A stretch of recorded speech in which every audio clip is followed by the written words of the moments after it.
Hello YouTube, welcome back to our 365 challenge where I post a long form video every single day. And today we are going to be doing our Lorwyn Eclipsed set review for the color green. We're going to go over every single card printed here for the green and give it a rating between 1 and 10 based on how we think it's going to perform in the average limited deck, sealed and draft. As always for our set reviews, we have my co-host Yanks on the call. How you doing, Yanks? Pretty good. How about you? Good. I'm excited for green. I'm excited for Kithkin. I hope green is good because the last couple colors have been kind of underwhelming. Black and red was not great, but I will say red elementals surprised me, so I'm excited to see what this does for what Kithkin and elves. Elves underwhelmed me in black, so we'll see. It did. All right, let's go ahead and jump right into Assert Perfection. Yep. I keep wanting to say protection, but it's not. And I'm like, assert perfection. That doesn't sound right either. 2 mana for a sorcery. Target creature gets +1/+0 until end of turn. It deals damage equal to its power to up to 1 target creature an opponent controls. So sorcery speed bite spell with a little pump. We've seen like Rocky Rebuke at instant speed, same mana cost, but it didn't give you the +1/+0. I think this is worse. I'd rather have it at instant speed than have the bump, but I think this is still fine. It's still premium for what green's going to be doing. Cheap, which green wants to do as well. 7.5? I think so. The other thing I'd say about this card is it's kind of a strange name for a fight spell, like Assert Perfection, but just a little kind of lore for Lorwyn. The original Lorwyn block, the elves were very much, for lack of a better word, racist. Like in the sense that they were perfect and everyone else was unworthy and not. And so that's the kind of the flavor text here. Some elves still cling to the old ways. Basically everyone else was dirty and unworthy. So that's kind of why that, their asserting perfection would actually be kind of appropriate for them fighting an outsider. I did know that about the elves. I didn't really make the connection to assert perfection because even knowing what you just said, it's still like a weird phrase. It is. And so when I was reading it, I was like, that can't be what that says. So I kept thinking I was misreading because I tend to, I look at the first few letters and the last few letters, and then my brain fills in whatever it wants for the middle. So I kept thinking it was like protection or, I don't know, some other more kill you word. Yeah. But yeah, this is like a 7 or a 7.5. It's premium for green and it's getting cheaper. So these bite spells are getting better. A, they're not fights anymore, and B, they're cheap, so getting blown out is a lot harder to do. You don't need to set up your entire turn and get blown out with the Hunt the Weak or whatever. And probably somewhere along here we'll see Part C, which is instant speed 2. Yeah. Aurora Awakener, 7 mana for a 7/7 giant druid with trample, and it has Vivid. When this creature enters, reveal cards from the top of your library until you reveal X permanent cards, where X is the number of colors among permanents you control. Put any number of those permanent cards onto the battlefield and put the rest of the cards revealed this way onto the bottom of your library. Huh. So that seems crazy. 7 mana, 7/7, you get, say, the first 3 permanents off the top of your deck. I mean, I'm just going to say 2, and I still think that's pretty busted. It's very RNG, right? It could be 2 lands, and it's 7 mana already. That's not that great. But that means you're also not drawing those 2 lands. Could be 2 6-drops. Like, it could be really great. Yeah, but you're not drawing those 2 lands, which I think is still quite big. And I'm not scared of 1 7-drop in green. If this was a different color, I think I'd be more hesitant. But I think this is probably going to be very good. I agree the variance is there, but the floor on it is super high. Yeah, the floor on it's not bad. I don't know if it's super high. Like, you'll be pretty disappointed when that happens. I don't know. I pay 6 mana for a 6/6 trampler all the time in limited, and I'm fine with it. This is, you know what I mean? And it doesn't even have trample anymore. It doesn't make the card bad. I'm just saying, I think that's it's I think a wide range that starts like on kind of average, like 7 mana for a 7/7, 6 mana for a 6/6. Yeah, that gets you 2 lands, like on worst case. Sometimes it gets you 3 or 4 permanents, but like that seems busted to me. I think this is pretty game ending. I'm going to call this. I am very high on this card.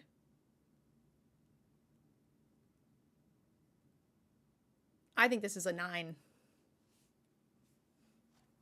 I don't know. I don't love the randomness of this, so I'm going to say an 8.5. Not that it's hugely different from you, but I am a little lower on it.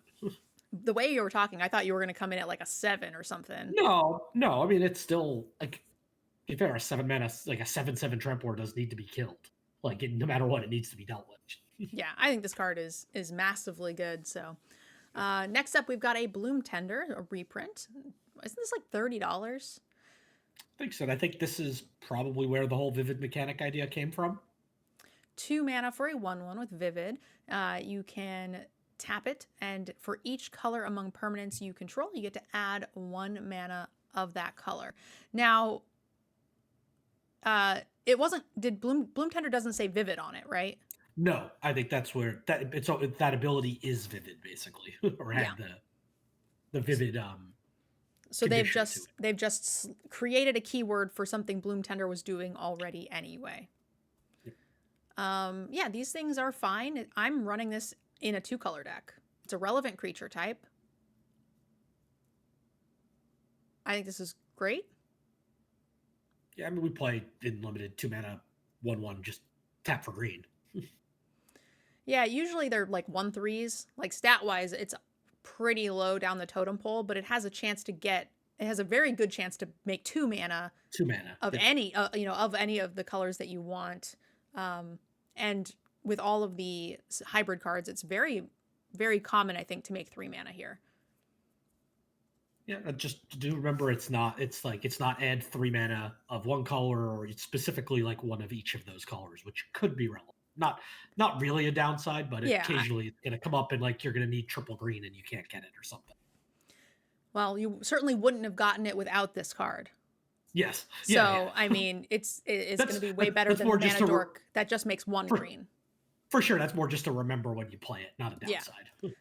Because how many times do you play a 1/3 in this spot, like an Avatar or whatever, that just makes a green, as opposed to your other color that you might need? So it's got that upside as well.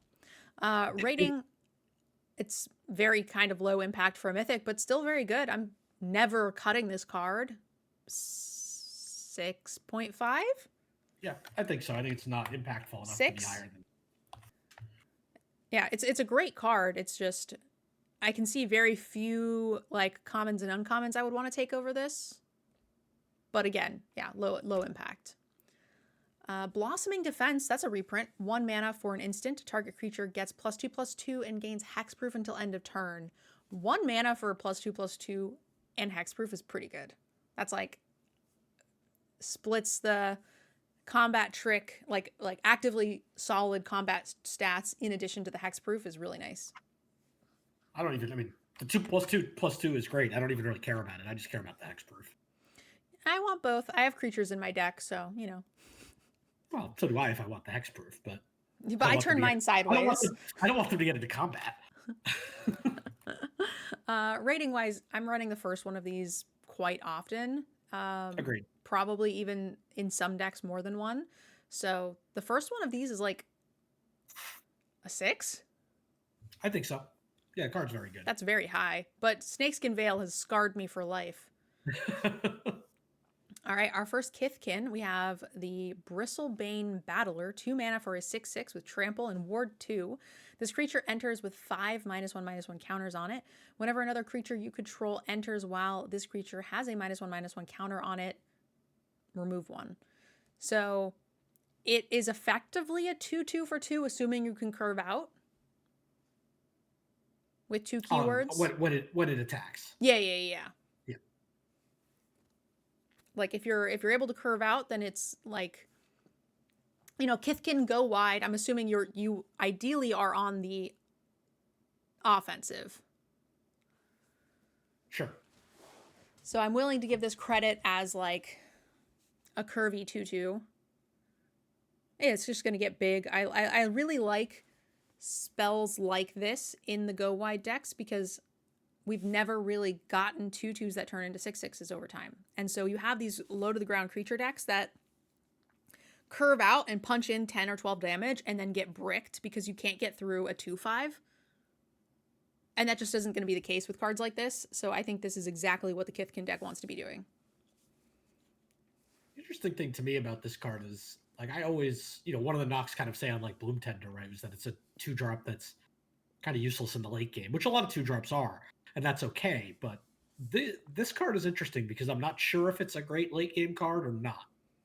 Because it is in the sense that it can be huge, but also if you top deck it, it's pretty terrible because you're going to hope to draw a bunch more creatures for it to finally do anything. But that's not really a downside, right? Because if you're using it in the 2-drop slot and as part of your 2-drop count, then if it was a 1/3 mana dork, it's not going to be any better for you. So the idea is that it's better for you when you draw it earlier, and it's no worse for you when you draw it late.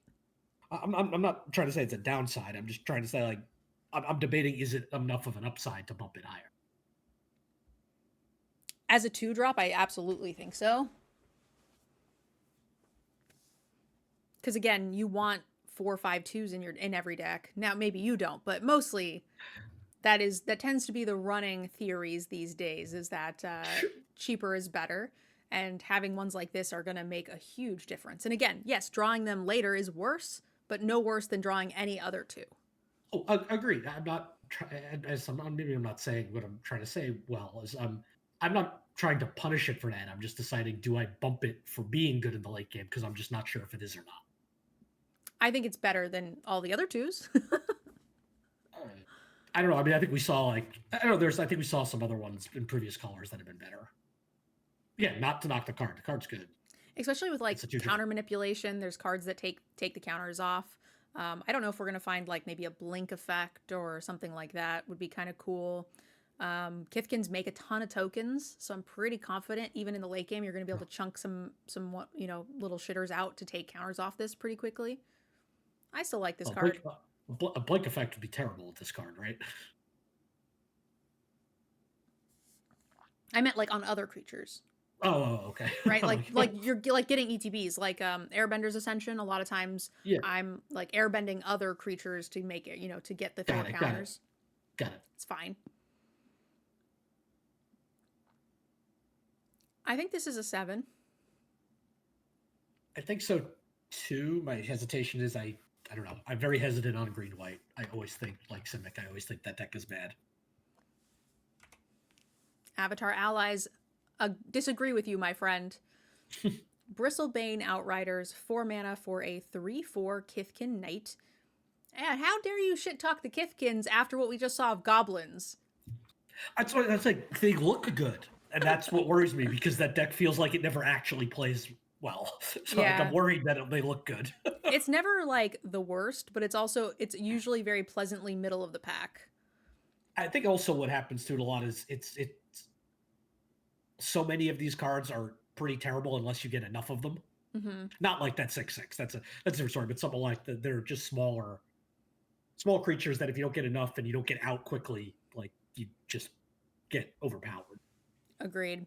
Bristlebane Outrider, 4 mana for. Did I already read this? For a 3/5. You got that far and yelled at me. This creature can't be blocked by creatures with power 2 or less. As long as another creature entered the battlefield under your control this turn, it gets +2/+0. Attacks is a 5/5 for 4, which in the Kithkin deck I think is going to be quite frequent. So I think that's fine to consider. Especially with all the flash creatures. Ooh.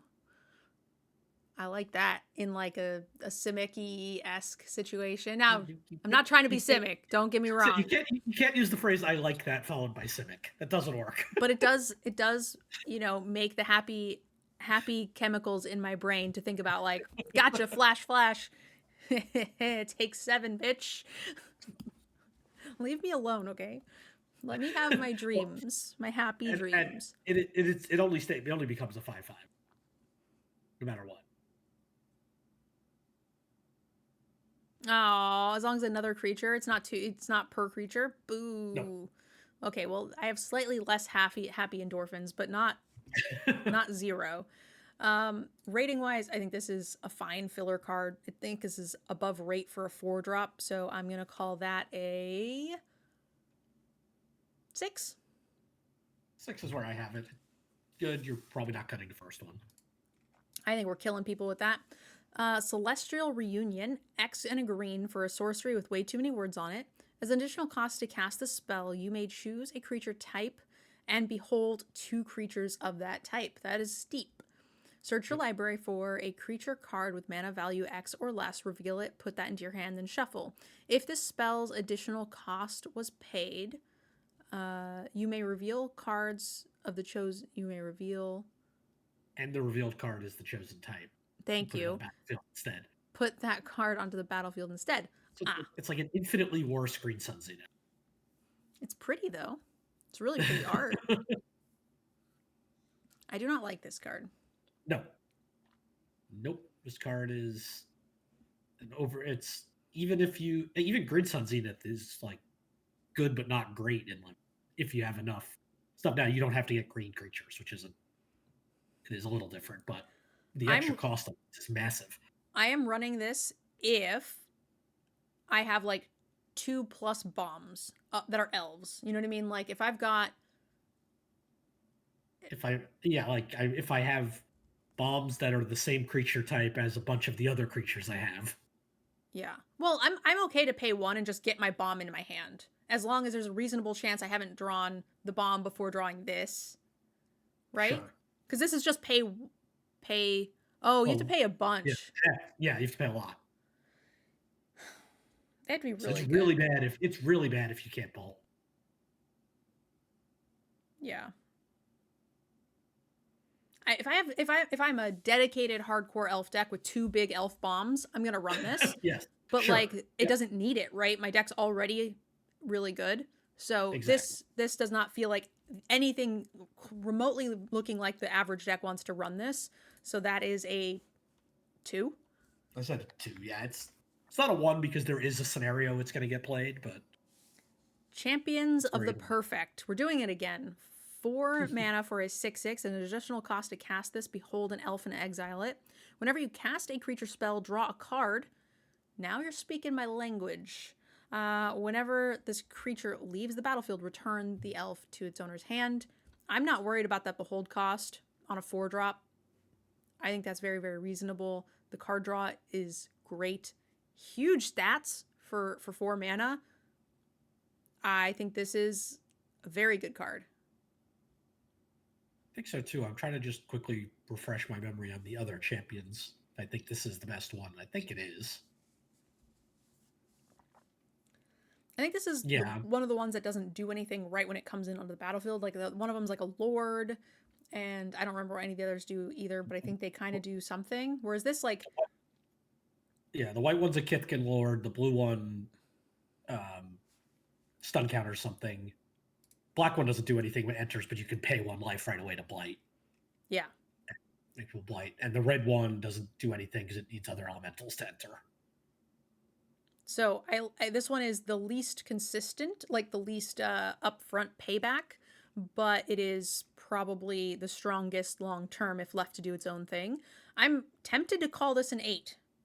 I think it is. I mean, you're in a color that has multiple pairings that are going to probably have a bunch of cheap creatures. So you can, between elves or Kithkin. Yeah. So you can probably pretty easily play this on 5 and play a 1-drop or 6 and play a 2-drop. But it needs, it needs to survive a turn. So they kind of have to leave it alone. But once it does, boy, oh boy, are you going to get some, especially in an elf deck, you're going to have oodles and oodles of creatures. So it doesn't, that won't be a problem, I think. Yes, this is an 8. Agreed. The Chomping Changeling. I love it. It's adorable. 3 mana for a 1/2 Changeling. When this creature enters, destroy up to 1 target artifact or enchantment. Get in my deck. Every deck. I love having a body with this stapled onto it. It's such a nice bonus. I feel like this body is usually, it's fine. I feel like this body is usually a 2/1. But so it's a 1/2. That's fine. Yeah, like a Reclamation Sage or something. Exactly. That's what I'm thinking of. Like but also it's been on like 2/2s with like oozes, right? And stuff like that. Whatever. Yeah. This looks like a squirrel. I don't see a lot of 2/1 squirrels, so I think that's fine. Also, I think this is a weaker stat line, which makes sense because it's a shapeshifter, so you get the benefit of being able to profitably put it into every single deck. True. All right. Rating wise, I'm not cutting the first one of these. I'm going to call that a 6. A 6. Yep. You probably don't want multiples. Crossroads Watcher, 3 mana for a 3/3 trample. Whenever another creature enters, this creature gets +1/+0 until end of turn. And trample. Oh, this is kind of a reprint. We had one of these. It was an elf in Foundations? Oh, maybe I paid so little attention to that set. I'm pretty sure it's like word for word, with the exception it's a Kithkin instead of an elf. It was a 3/3 for 3 with trample and got, maybe it was +1/+1. No, I'm curious. Point being, that card was good. I think it was +1/+0. I think this card is fine, especially because, like I said, you're in color pairs, or probably in color pairs that are making reasonable numbers of creatures. Yeah, I'm going to try to quickly think about it, but I think, oops, I went too far. I think the card was very good. I'm going to call that,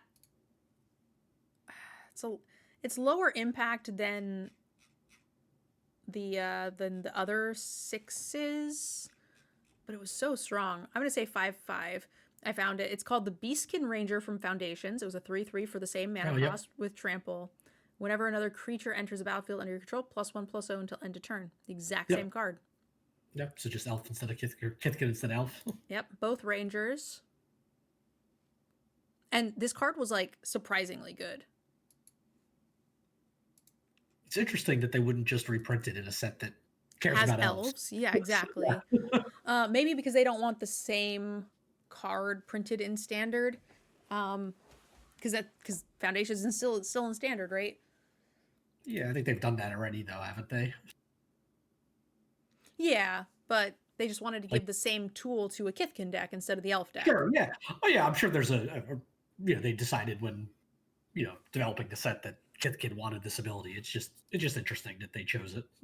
It was very good in the elf deck, even though there was not as much elf support, and I think the Kithkins are going wider than the elves did in Foundations. So I'm inclined to think that this is going to be very good. 5.5. I don't think I'm cutting even 2 of these in my green decks. I think that's fair. You probably just maybe you stay away from this in more like or you don't want multiples in like a Simic ramp deck or something where you may not be playing as many creatures. Yeah. Dawnlight Archer, 3 mana for a 4/2 with flash and reach.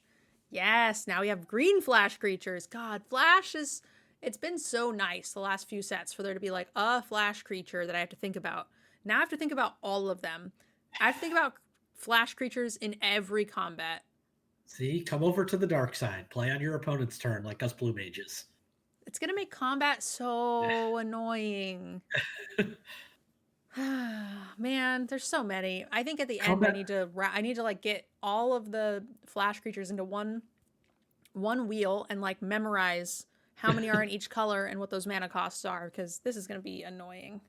Combat's already annoying. You kill your opponents by boring them to death. Yeah, this is fine. This card is fine. It has a keyword. It's reasonably statted for the cost, and it has flash. So I like to call that a 5. Exactly. It's going to trade down a lot, but hopefully, unless you're ambushing something with it, which you can with flash. So, and green is usually weak to flyers, so it's always nice to have this in your toolbox. I like ambushing big flyers. Next up is the Dundulin Weaver. 2 mana for a 2/1 Kithkin Druid. When this creature enters, if you control 3 or more creatures, return a permanent card from your graveyard to your hand. I like this. I'm never cutting it. This is excellent. Kithkin are definitely going to have 3 creatures on the battlefield, so I don't care to dock this too much. And I'm going to say I'm drafting these quite highly at like a 7. I think I'm a little lower on this because I'm just not as willing to assume I'm going to have 3 creatures as you are, so I'm going to say 6.5. I always have 3 creatures. I'm going to kill your creatures. In the Kithkin deck, you're gonna have so many. You're going to play this with 2 other creatures, and I'm going to shock one of them. And it's going to be a sad 2-1. It is gonna be a very sad 2-1. No, but then I'll flash in my other one. Ah, yes. Formidable Speaker, 3 mana for a 2/4. It's a rare. It's an elf. When this creature enters, you may discard a card. If you do, search your library for a creature card, reveal it, put it into your hand, then shuffle. It doesn't even say discard a creature card, and then you can pay 1, tap, untap another target permanent. So you could just play this and bin a land to search up your biggest bomb creature. Yeah, basically. That seems very good. Yeah. To note that this is the world champion card, and those have tended to be pretty good recently, right? Between Paolo and Fairy Mastermind, and they've been pretty good. So yeah, I agree. This is solid. I like it. Rating wise, this one light is hurting my eyeballs. I have a bit of a headache. I like this card. I think it's like, I don't know, a 7, right? You're assuming you're not completely empty-handed when you play this card. You're almost always going to be able to trade up for the worst card in your hand for the best creature in your deck. Yeah. Or the best creature in your deck for that moment. Yeah. I'm very happy to just have something to bin, even if it is another creature or a combat trick or whatever. What if your deck is like, what if this is your only rare? Like, if this is your best card, I mean, it's still good, right? But the variance is quite high if you're like, your next best thing is a 4/4 for 4. In which case, you've gotten a 2/4 that still probably slightly improves a card in your hand as opposed to greatly. Yeah, agreed. And for that reason, I think that this is good. I'm gonna say it's a 7. We're never cutting it. Yeah. And with the very common limited combo of a rare and a mythic, you can use this to untap Bloom Tender and ramp yourself. One of the things I think we need to do is for the next set review, because again, the number of playable cards is shifting up on the scale. We're getting so few sideboard cards. We're getting so few chaff unplayable cards. What I want to do is I want to right now 5 is the like, okay, we're playing this, but we're not actively looking for it. I want to drop that to like 4 or 3 because everything right now is like 5 through 7, and then we have some bombs, right? And then there's like a couple of bombs and a couple of like sideboard cards. So we're just sitting in this 5 through 8 range. Mm-hmm. And I want to widen that gap because I feel a lot of the, I guess that's why we've been doing a lot of 0.5s lately. Yeah. There's been a lot more 0.5s than most sets. I think that's what they want. Yeah. And I think I just need to be a little bit more picky on the 5s and rate them a 4. Like some of them, because there's been a few where I'm like, this is, it's certainly playable. I'm gonna play it a bunch, so I'll give it a 5. But it's actually like weaker than a bunch, so I just need to be a bit pickier. Gilt Leaf's Embrace, 3 mana for a flash enchantment. There's so many flash enchantments too. When it enters, enchant creature gains trample and indestructible till end of turn. It gets +2/+0 at common. That's a nasty trick. Combat is going to be so miserable in this set. It's going to be so miserable. Holy shit. Well, it is. But what's also interesting, right, is that everybody's going to have them. So a lot of times they're probably just going to kind of cancel each other out. Kind of. And I think this is also a thing that's going to help stronger players have higher results.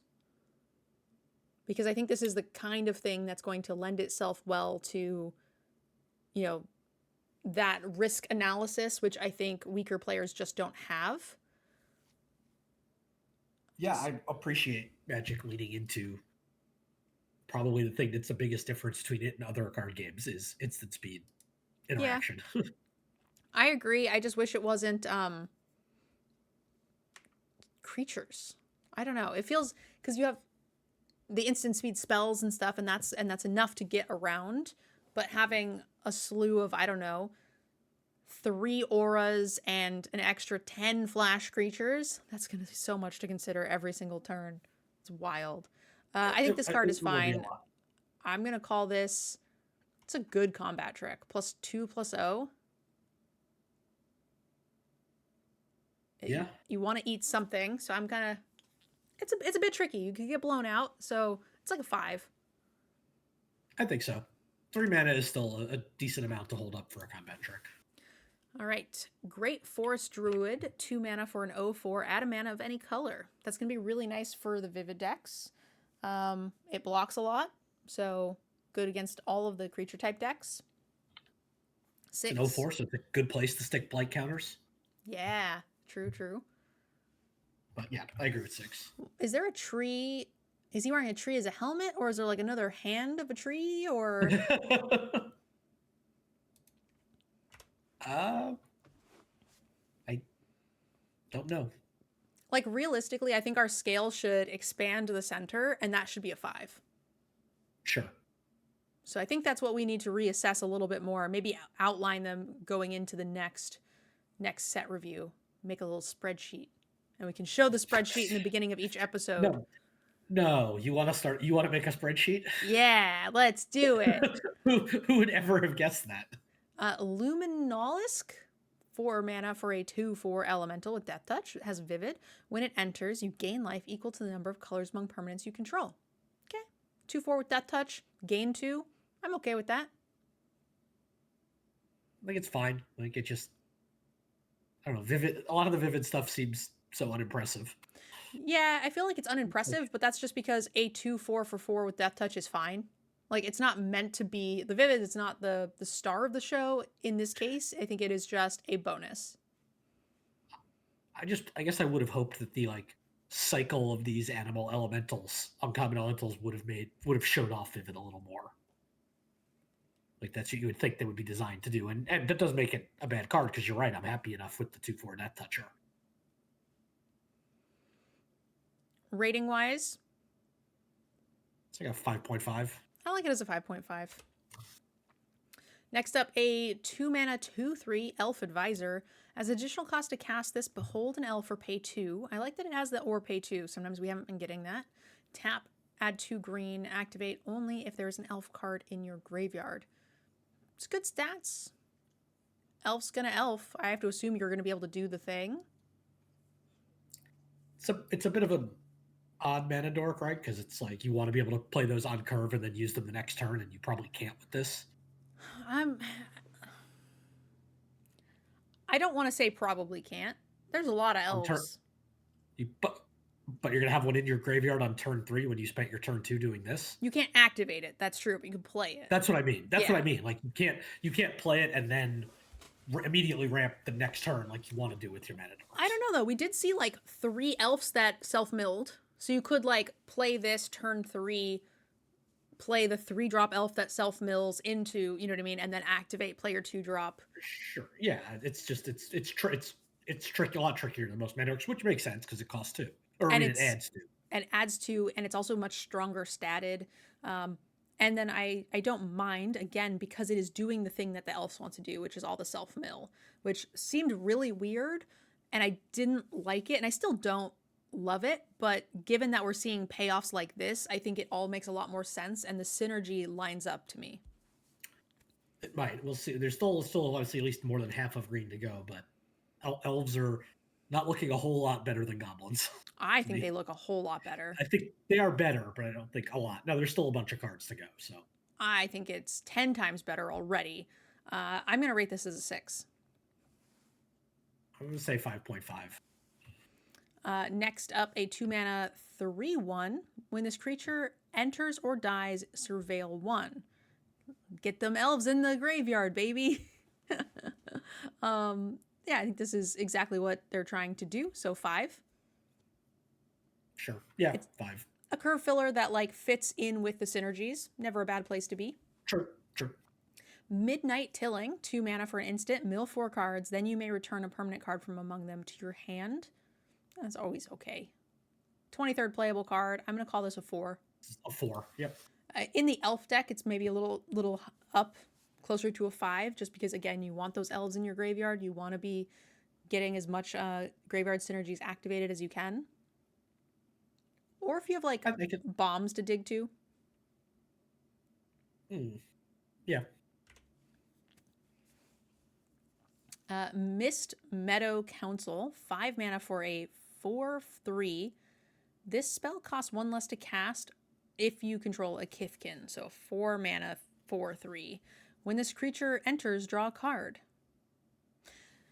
These have typically been quite good the last couple of times they've printed the stats. What was the white one that had something like this? There was one in Final Fantasy that was an equipment-based one. For 4 mana, you get a 2/2, draws a card, and for 1 mana each combat, you can equip something. That was good. And then there was another one in, I think it was like Foundations or something. It was like a 3/2 that drew a card. They're always white, mostly. Yeah. And they've all been good. Agreed. That's what I'm trying to think if there was one that maybe it was in like AFR that had a similar like cost reduction clause to. Yeah. Of course, that sounds right.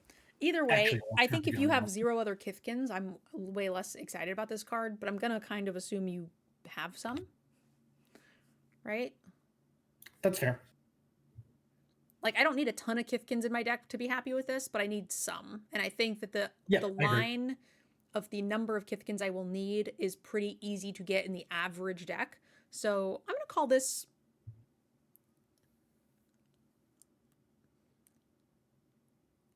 It's still probably just a 5.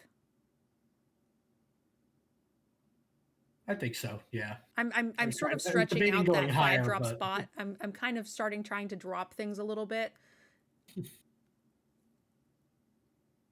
Because everything is a 5 and a 6. So yeah, it is. So realistically, my heart tells me this is higher than a 5. Like, you know what I mean? Based on my previous ish scale, I would have said like 5.5, maybe even a 6 in the Kithkin deck. But yeah, I'm gonna try to hone that a little bit because they can't all be 6s. Something has to be worse than something else. The Moon Vigil Adherence, 4 mana for a 0/0 with trample. This creature gets +1/+1 for each creature you control and each creature card in your graveyard. There's that elf synergy. Love to see it. That's awesome. That's exactly what I'm trying to do with this deck. This card looks like just looking at it, and from what we've seen so far, it looks like it should be really good. I feel like these cards never end up actually being good.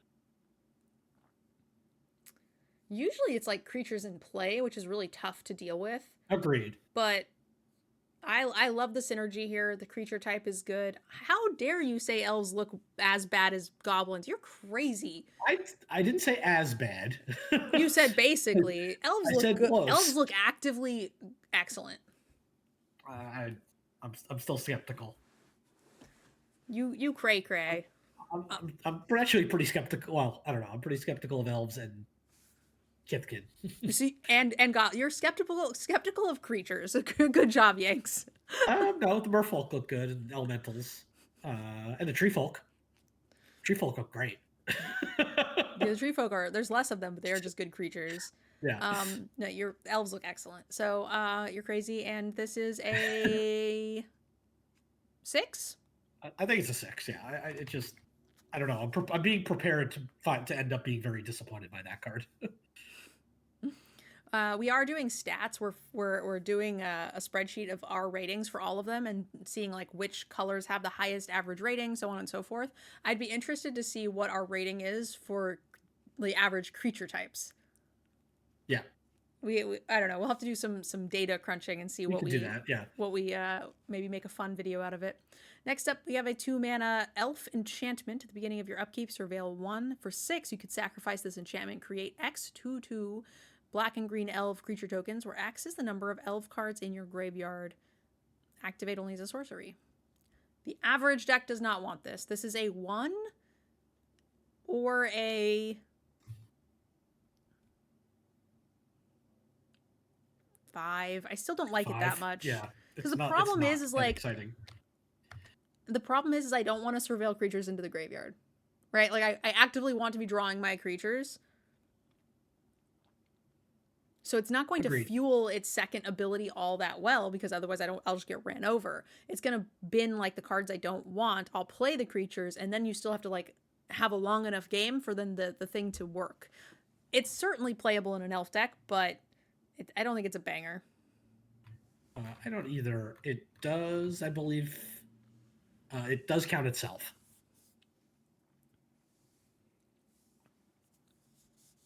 which is nice. It'll So see itself in the graveyard. it will. Yep. That's cool. Still a 1 or a 5. Agreed. The Mutable Explorer, 3 mana for a 1/1 changeling. When this creature enters, create a tapped Mutavault token? That's kind of crazy. Huh. That's awesome. It's not a line of text I was expecting to read. No, but I love it. Yeah. And he's so cute. He's a little cave explorer. So it's kind of a 3 mana for a 1/1 and a 2/2. And a Kind of. ramper. Yeah. This card's excellent. Part 2/2, part ramp. It's like lowish impact, but I mean, for the you're getting your money's worth in spades. So I'm gonna call this a 7. And also, right, this is a changeling, and so is a mutavault. Basically, it's all creature types, so they're both count towards whatever you're trying to do there. I like 2 it as a elves, 7. 2 Kithkin. You get some ramp, 3 mana spreading out across 2 bodies for reasonable stats. Yeah, this is a 7. Yeah, agreed. That's an exciting card. Pitiless Fists, 4 mana for an aura. Please don't have that flash. Please don't have flash. When it enters, enchanted creature fights up to one other target creature an opponent controls, and it gets +2/+2. The Hunt the Weak is back? Yeah, just it's 2/2 instead of a 1/1 counter. It's like a 2/2 counter, basically. Hunt the Weak is pretty bad. I'm trying to think. There was a whole cycle of, it wasn't Keldheim. I don't remember what it was, but it was like, +1/+1 when it ETBs, deal 4 damage to a thing, or when it ETBs, your opponent discards a card, and that whole cycle was playable, but they were very, very risky. You had to play very cautiously with those in your deck. You did. I remember. I can't remember the set either, but I think this is like a 4. I'm gonna say it's a 5. Like, it is still a removal spell. You'll probably be putting one of these in your deck in green, but it's not great. Like, I'm certainly not playing more than one of them. Yeah, the number of times I don't have a creature, the number of times 4/4 is still not big enough to fight their thing, the number of times I get blown out, it makes the average so low for me that those things added up together makes me really hesitant. I agree I will play this, and I think based on like my unstretched scale, it's probably closer to a 5, but I'm going to try to find other removal before I play this. I still kind of don't expect to. I still expect to rarely cut the first one. Really? Wow. Okay, so this is a good contender for the biggest like gap. Like 1 point here is pretty big. And a good contender for the We Were Wrong, because if if it does perform well and it sees play in most decks versus me, I'm hoping I will play that card exactly like one time when I'm really desperate. Yeah. I mean, it's going to be interesting though, because like I still don't think it's good. Like, I think it's mediocre. Yeah, but mediocre, but you feel like it's going to see play more often than not in green. So like that's still very playable in the realm of like stuff. And I'm just like, I think that card's actively bad. So that's a good contender. I think that'll be on the We Were Wrong video one way or another. Prisma Basher, 6 mana. What? I said sure. How would you say it? No, that's how I would say. I'm saying I have no idea if it's like close enough, because I got no idea. It's a bear with like some horns in weird places. Yeah. With like a wildebeest body, or like a buffalo body or something. I don't know. 6 mana for a 6/6 with trample and vivid. When this creature enters, up to X target creatures you control get +X/+X until end of turn, where X is the number of colors. So like budget Crater Hoof. it doesn't give trample though, right? No, it doesn't. That's very budget. So 6 mana, 6/6 trample is already something that sees play reasonably. Sure. And when it ETBs, it's going to give 2 creatures +2/+2. Pretty reliably, right? Yeah, yeah, I'd want to say two, possibly 3/3 because you're in kind of flashing colors and vivid colors. Yeah, certainly. But like the average deck, I mean, I think rating it on a Yeah, pretty two locked is in fine. 2/2 is fine. Two is And I fine. still Yeah, think this is a fine card. I'm probably playing this at a 5. And I then think so. if I can have 3 to 4 colors in my deck with like hybrids, then I'm probably bumping this to a 6. I think that's fine. Yeah. Prismatic Undercurrents, 4 mana for an enchantment with Vivid. When this enters, search your library for up to X basic land cards, where X is the number of colors among permanents you control. Reveal those, put them into your hand, and shuffle. You may play an additional land on each of your turns. I don't think the average deck wants this. Nope. No, thank you. There is a deck, certainly. There's a Vivid deck that does the thing. There's some really heavy mana intensive decks. Sorry, But when you said there's a vivid deck to this thing, I think what you meant to say is there's a bad deck that does the thing. I don't know. I think it might surprise you. I, I have enough faith in Wizards to believe that they did not create an entire mechanic and draftable archetype, like make a new mechanic for a draftable archetype and make it absolute butts. yes, but they made it for Simic. Trying to think of a time where they did that, where a new mechanic was just absolutely utterly unplayable, and only one I can really think of was Evolve. Not Evolve, Mutate. But Mutate didn't feel unplayable. It felt like Cycle was too strong. Yes, it was. Cycling was just too broken. But the Mutate itself was actually like, it functioned. It was like a solid deck. It couldn't compete with the other thing.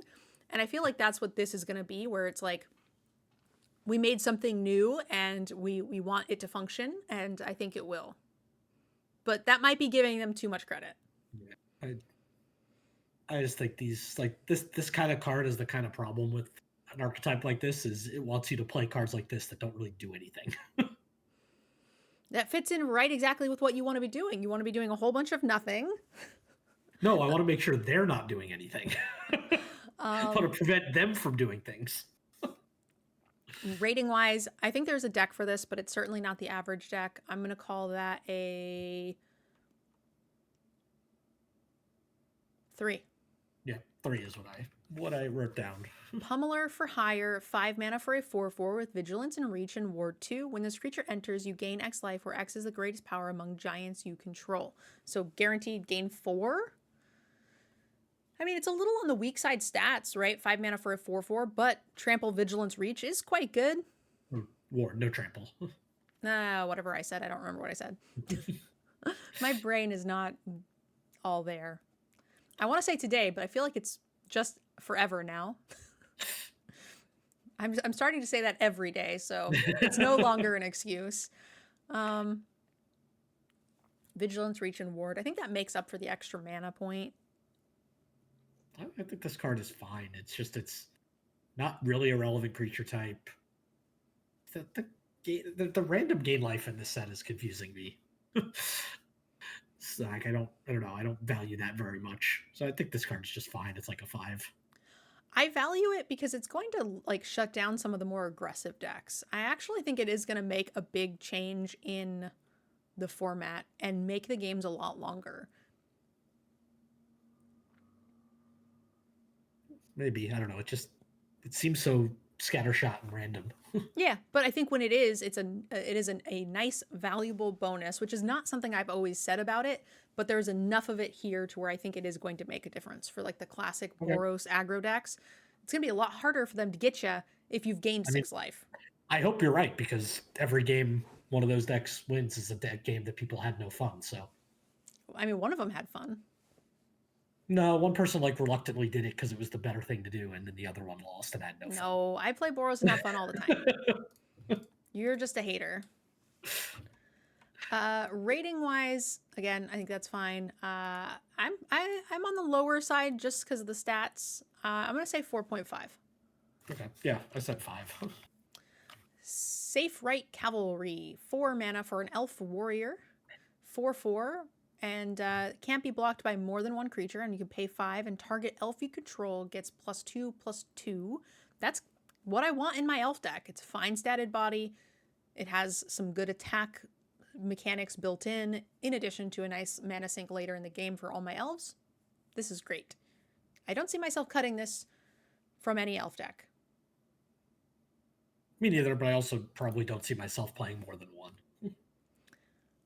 I think I don't see myself cutting it in a fair number of green decks, period, just because I think there's a fair number of elves, and it can just target itself late. So I think you're right that it's like a 5. You're not playing more than one in the average deck. But in elves specifically, I'm probably playing more than one. Fair enough. Because I think things that are better than this in the slot are going to be like the signpost uncommons or rares, which you just won't have that many of. Yeah. So you'll be happy to just run 2 of these if you don't get those. So I think it's probably a 6 in an elf deck. Okay.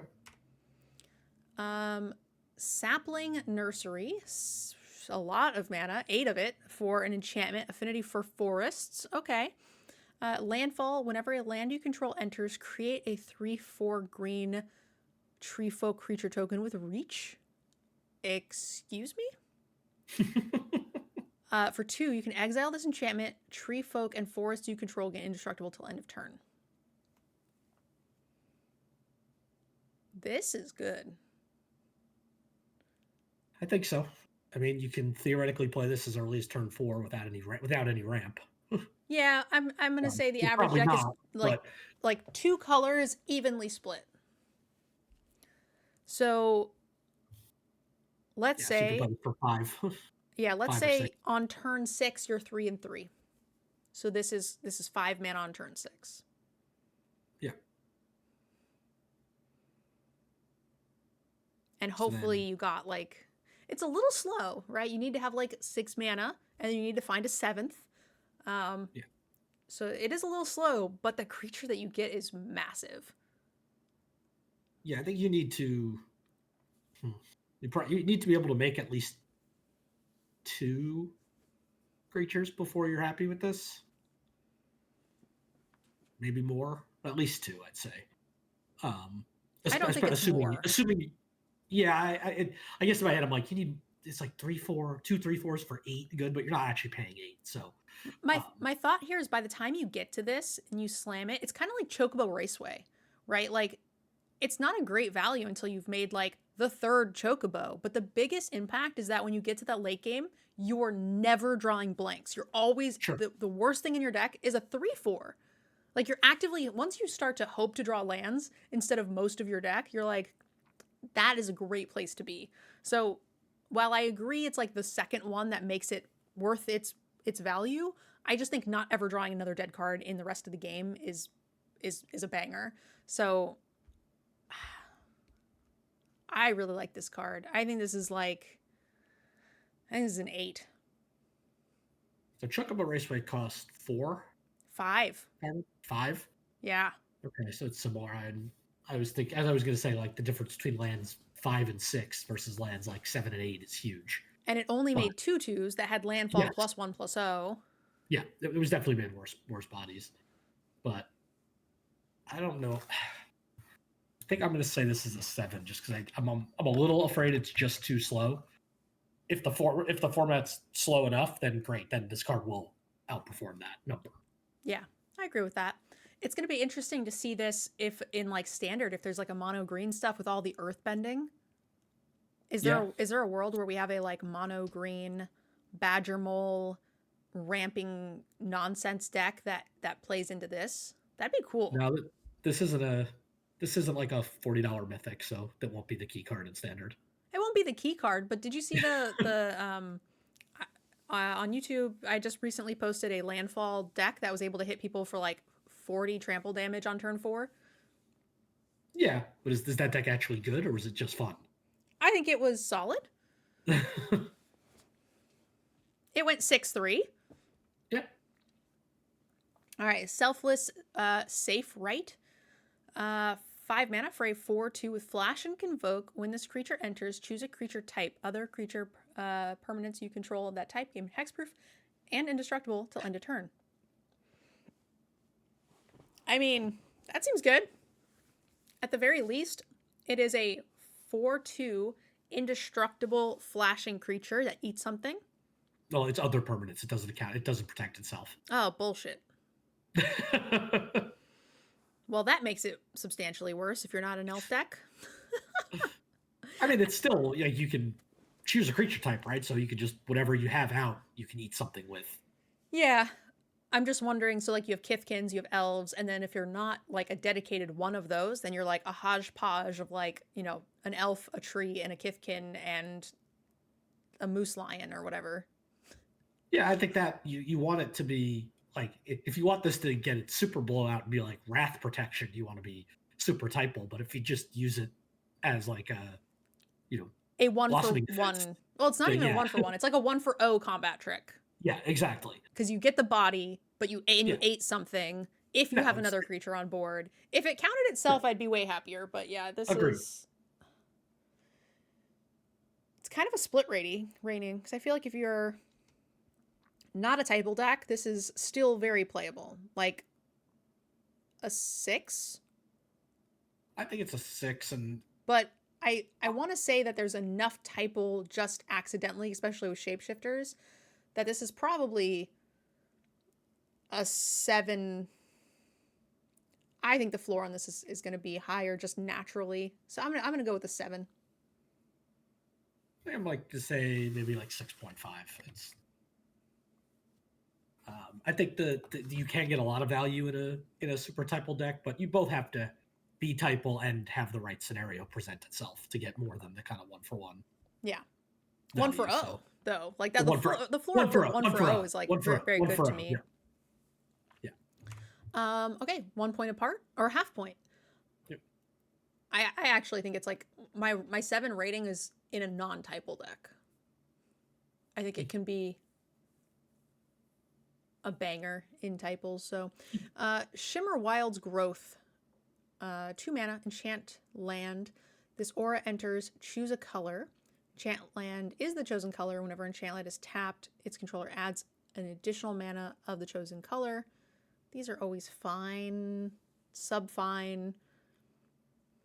No reason to have artifact or enchantments, right?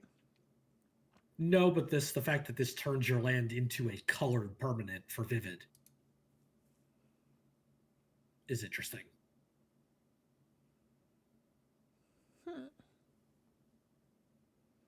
So, like, theoretically, you could just, even if you have plenty of mana, you could just choose, like, again, your red-green, you could choose blue, and now you have a blue permanent. Yeah. And just use it as colorless mana. Yeah.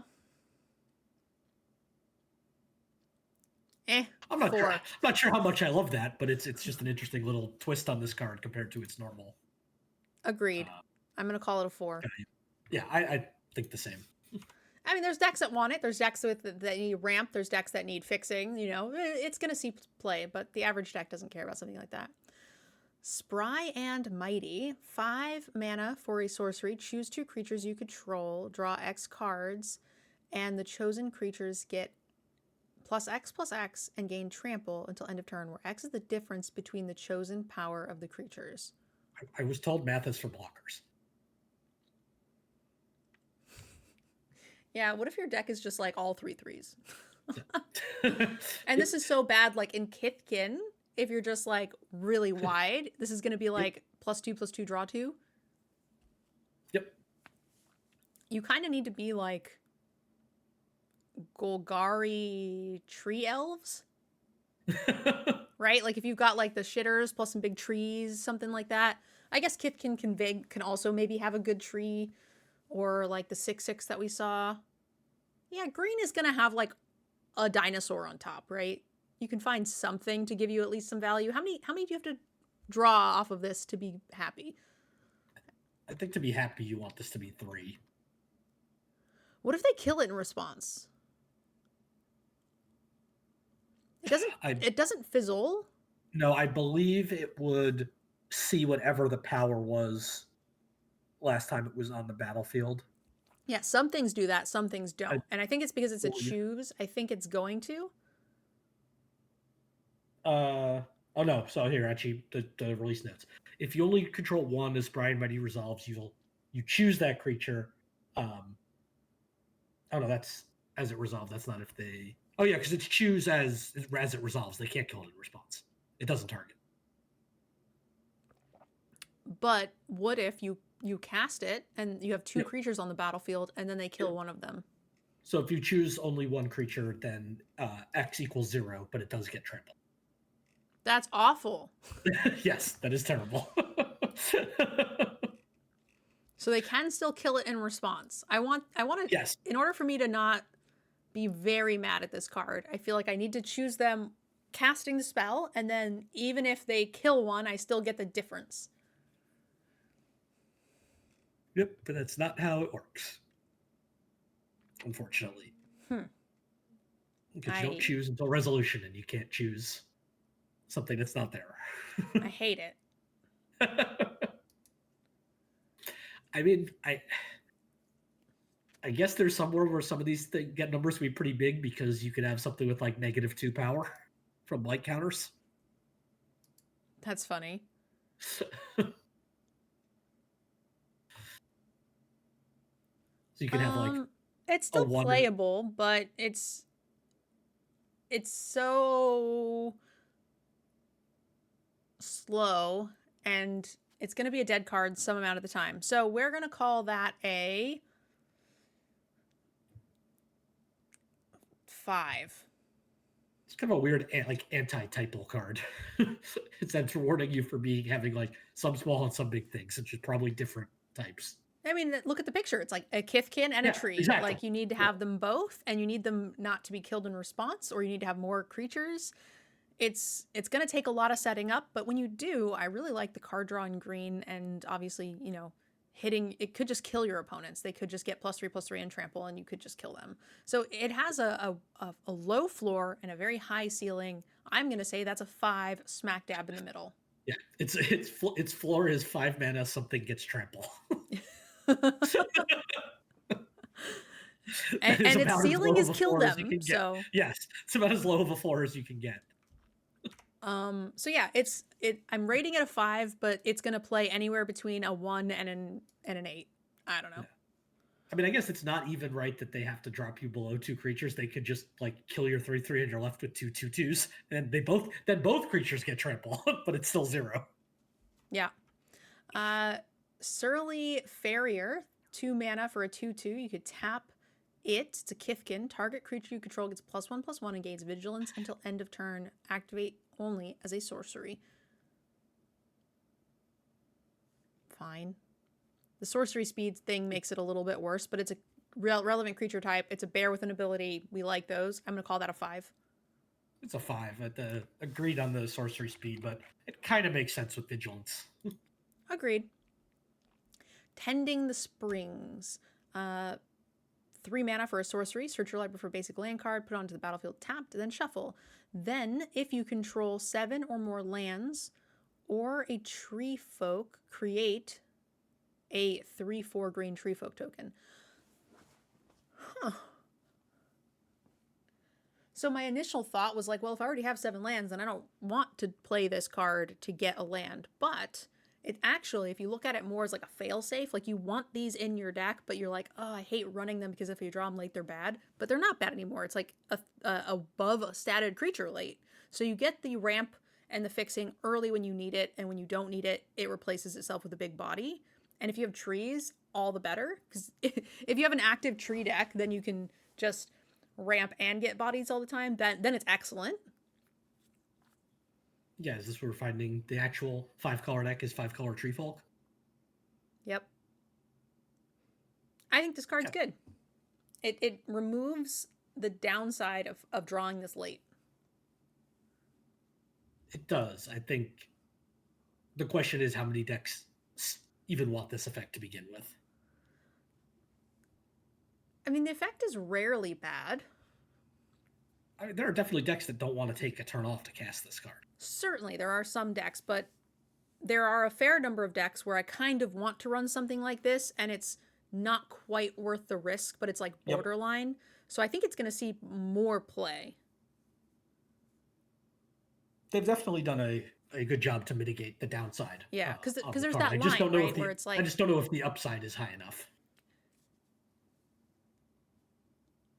agreed. I mean, I don't think the upside is high enough to make me run it in, Kithkin curve top out at 4 or whatever. But there are so many decks where an effect like this would be useful, but I cut it because it's not worth the risk, right? Like the upside on it is not high enough. But here, with there being like next to no downside to having it, I think I'm going to play it more often. I like this. I think this is. I think this is 6.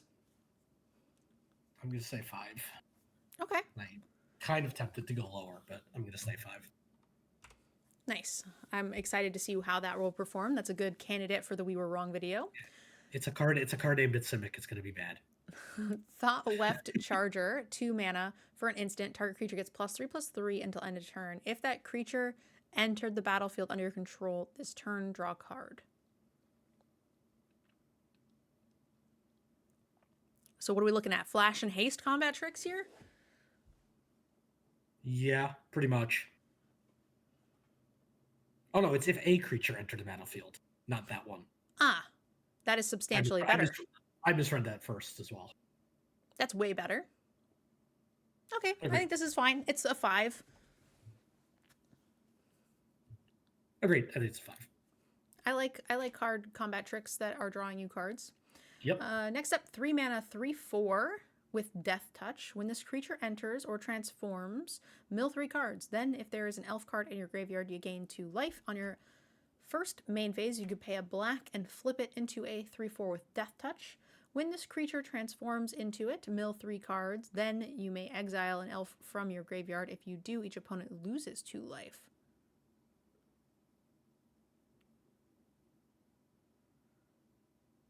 I love that these cards are not that strong.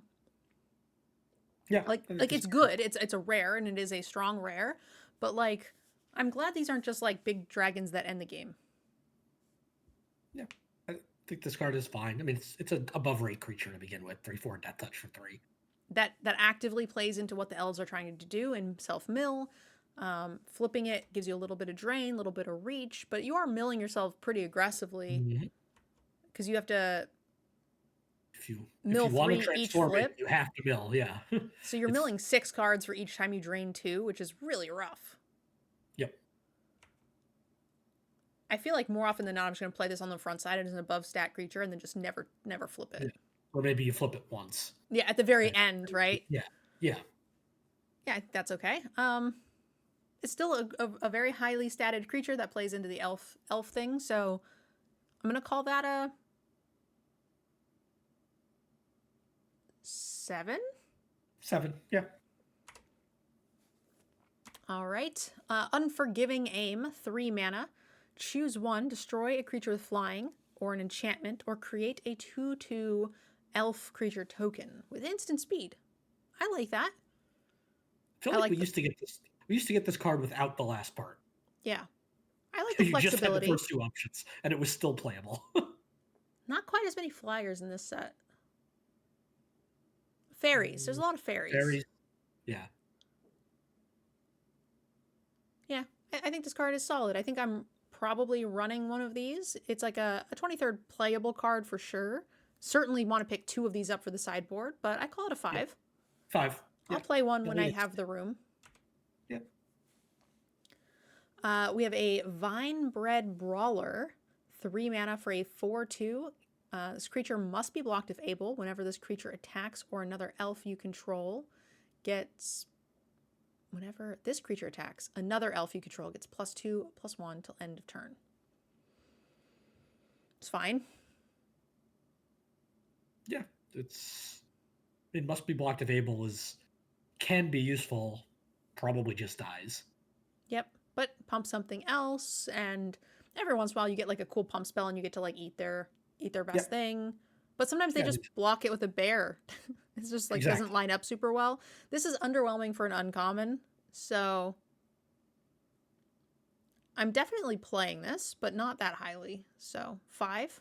5. All right, 1 mana for a 1/1 with Death Touch. Whenever another creature you control enters, gain a life.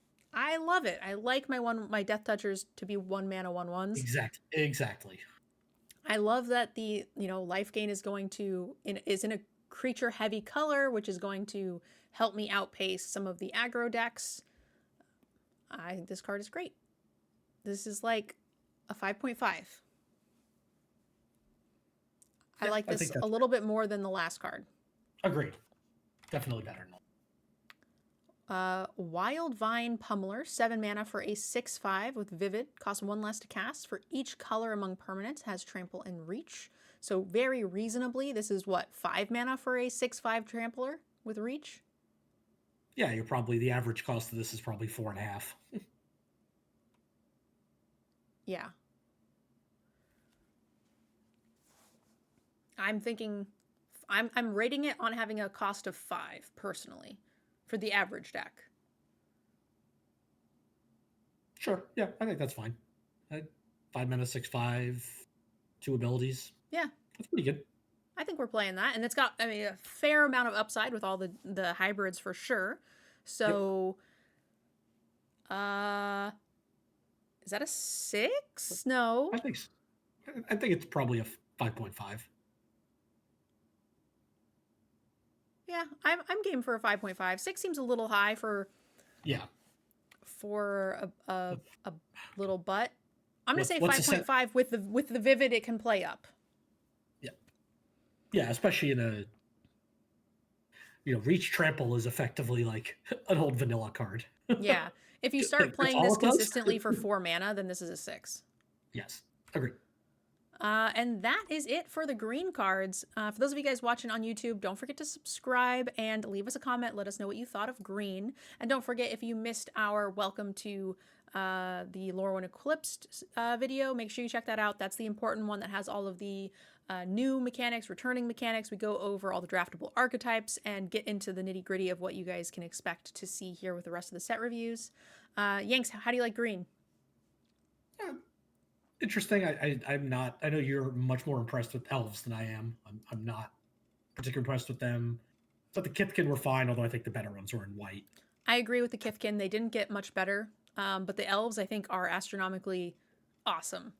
They got so much better. I'm very excited for the elves. But let us know in the comments so far. We've done all the main colors. So based on what you've seen here for Wooburg, let us know which creature type you think seems the strongest right now. I'd love to hear your thoughts. All right, we'll see you guys. The answer is Tree Folk. Yeah, that's not a typo though. But the Tree Folk are legit. All right, we'll see you guys tomorrow for the colorless and I think the list cards is what we're going to be doing. We'll see you guys tomorrow.